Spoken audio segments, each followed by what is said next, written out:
Hey, I'm Kurt Thompson here to talk to you about the 3 known ways that most trumpet teachers and brass teachers would tell you how to increase your range.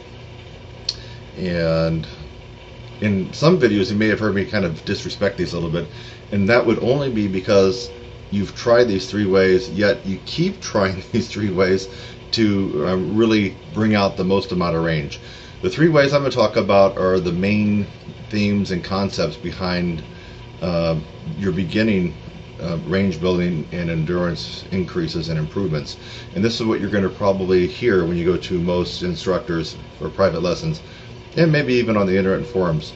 So this will get you actually a little bit of a ways. If you don't have any range at all or any endurance, you at least be making sure you're doing these. And that's why I'm giving these away for free, because it's something that you at least have to start at this point.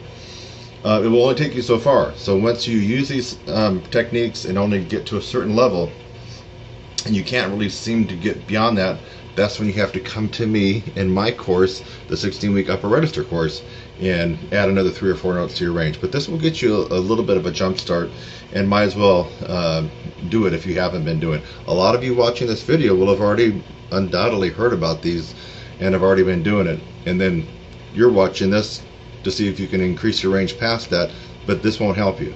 So you do these 3 until you reach a certain level where you plateau off, and you're not going to be able to break that barrier. You're going to have to do something different. And in this particular case, doing something different, I'll put my website address, would be taking a momentum-based course to really supercharge your range and endurance. But anyway, let's get to these 3 known mainstream techniques. Number 1, long tones. You go to any trumpet teacher around the world, any college, university, you ask about playing and increasing your range, they're going to tell you long tones. It could be in the form of pedal tones. F, pedal F. Or the harder range would be tier 2, would be your pedal Cs. C. So any kind of long tone, even in the regular lower middle register.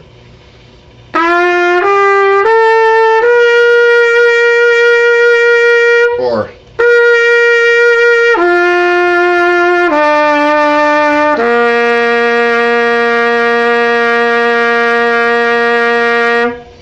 and on and on and on. You can go down chromatically there, you can go up. So long tones, there's just too many to even list here, but I just gave you some examples. Long tones will help out your range and endurance. Also, a good tone comes from practicing tone studies and flow studies. Remember, tone, a gorgeous, big, beautiful, brassy tone that you can almost just reach out and grab. You just kind of get that feeling when you hear someone play with a great tone. That comes from tone. So you want better tone, it comes from tone, long tones. Alright, let's move on to the second one. So the first one was long tones. And you can include pedal tones, and there's just a whole myriad of ways to do long tones. But you got to be making sure that you incorporate some kind of long tone study in your practice. As far as how much to do it and what to do, that's where people like us come in handy, because we need to hear you play and get a feel for where you're at, and then we could better prescribe the right long tone study for you. Second thing would be lip flexibility studies. And the lip flexibilities are broken down into 3 parts: glissandos, lip trills, and regular lip slurs. So you need to have that incorporated into your practice as well if you're trying to increase your range and endurance. Obviously, lip trills would be a very fast oscillation between 2 notes. G, start on G with a staff. Or it could be lower if your range is then high. Let's do a C. C to E.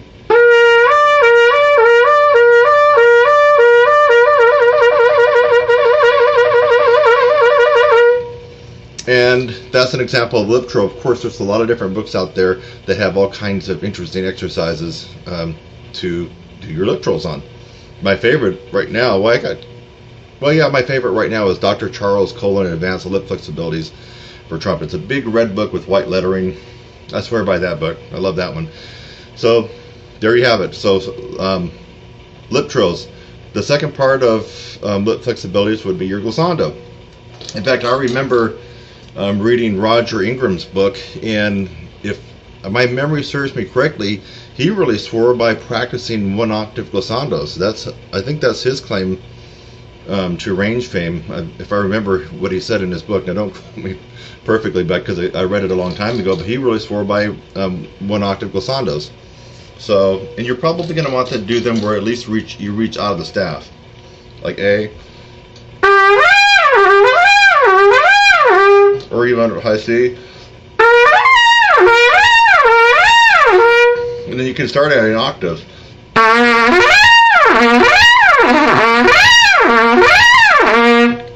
And then you could expand it to, well, if you wanted to go to like 3 octaves. Low A.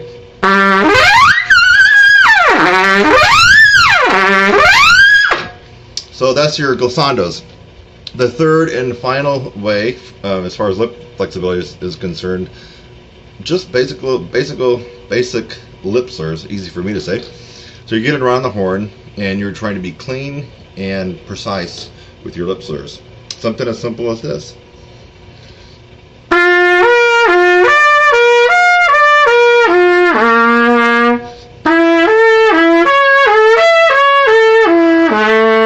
Or even simpler.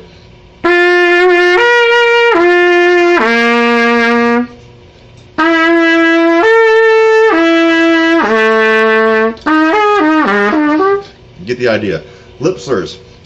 Okay, so far we discussed long tones in their various formats. Lip flexibilities, which are broken down into 3 parts. There's only 3 ways that you can get around on this horn without using these and without using that. And that would be the glissando that we just talked about, lip trills, and lip flexibilities or lip slurs. Actually, lip slurs would be part of the lip flexibilities.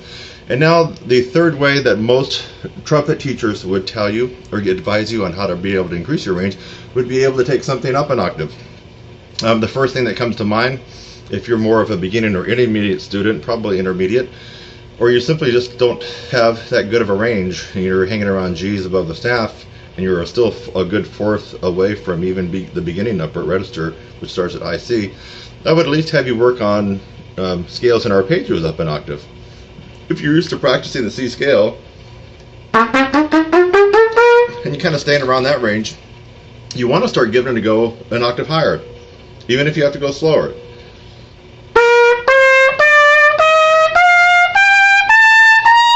Or arpeggios. If you're used to being in that range, try to see if you can squeeze it out an octave higher.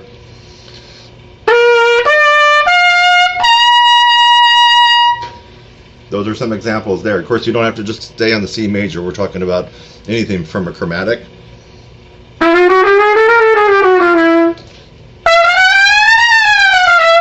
chromatics, arpeggios, scales, you name it. And then you can finally go to little tunes. They could be classical little things out of the Arbans, jazzy ones, anything that you've ever played, you could try to take it up an octave.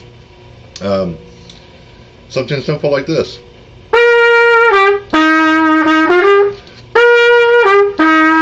Take it up an octave.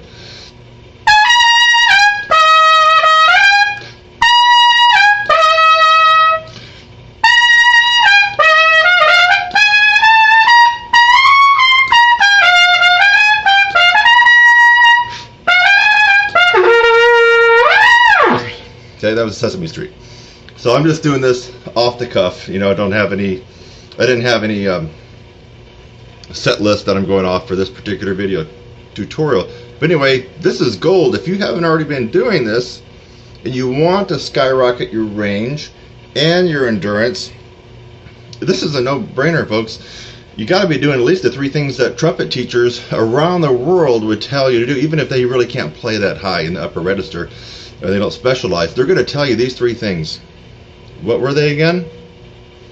Long tones in all their various forms. Number 2, lip flexibilities, and there's only 3 ways we can get around the horn lip flexibility wise. Lip trills, right? Glissandos, and lip slurs. And finally, the third thing is to start just getting the courage and being confident and take some stuff up an octave. It could be your band part in 8th grade band if you're an 8th grader. It could be some little licks that you've learned. It could be scales, chromatics. Just start with the idea like, hey, let me just see if I can take this up an octave. So, I'm Kurt Thompson. My site is www.trumpetsizzle.com. You can email me at kurt@trumpetsizzle.com. Now, you're going to use these techniques, and they're going to take you a little bit of the way up. But you're going to find at some point you get stuck. Everybody gets stuck, and that's why they come to me or other people that teach and kind of focus on the power side of the horn, the physical part, the volume, the tone, the sound, the range, the endurance. So anyway, I hope that you got a little something out of this. And if you already knew this, great, it was a review. And then go get my course. Come on. You want to get another 4 or 5 notes? I know you do, right? Bye-bye.